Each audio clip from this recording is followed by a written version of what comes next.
बिहार के भोजपुर जिला आरा के रहने वाले सत्यकामा आनंद आजकल काफी सुर्खियों में हैं। बैक टू बैक उनकी 3 वेब सीरीज लोगों को बेहद पसंद आती हुई दिख रही है। अगर बात करें इस साल की उनकी तीनों वेब सीरीज की तो सबसे पहले नाम आता है महारानी का। करण शर्मा द्वारा निर्देशित महारानी वेब सीरीज के लीड रोल में हुमा कुरैशी, जो बिहार की महिला मुख्यमंत्री के रूप में नजर आ रही है। ये फिल्म पूरी तरह से बिहार की राजनीतिक गतिविधियों को समेटे हुए है।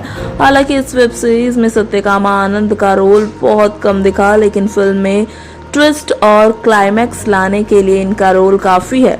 हम नवीनता नहीं है, हम हार्डकोर पॉलिटिक्स खेलते हैं, बस ये लाइन इनकी एक्टिंग में जान भर देता है। वेब सीरीज की दूसरी कड़ी में इनकी फिल्म शेरनी भी दिन प्रतिदिन काफी लोकप्रियता होती जा रही है।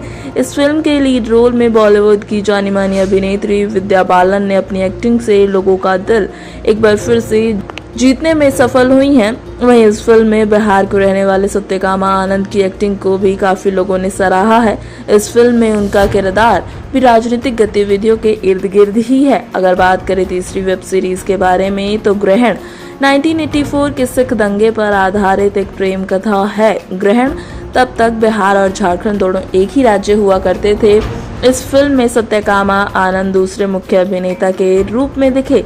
बिहार के एक नेता से सीएसएम तक की राजनीति कहीं न कहीं इनकी इस वेब सीरीज में देखी जा सकती है। एक कुशल राजनीतिज्ञ के रूप में इन्हें देखा जा रहा है। एक अच्छे कॉन्सेप्ट पर आधारित इस वेब सीरीज में सत्यकामा आनंद केदार भगत के रोल में नजर आ रहे हैं। इन तीनों वेब सीरीज में बिहार के इस मिट्टी के लाल के अभिनय को देखकर दर्शकों पर बेहद अच्छा प्रभाव पड़ा है।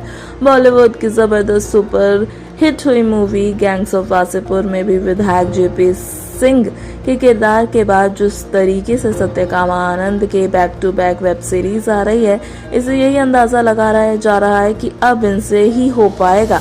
आपकी जानकारी के लिए बता दें कि अभी बड़े पर्दे के लिए भी अलग अलग बैनर के माध्यम से इनके कई प्रोजेक्ट्स की तैयारी चल रही है।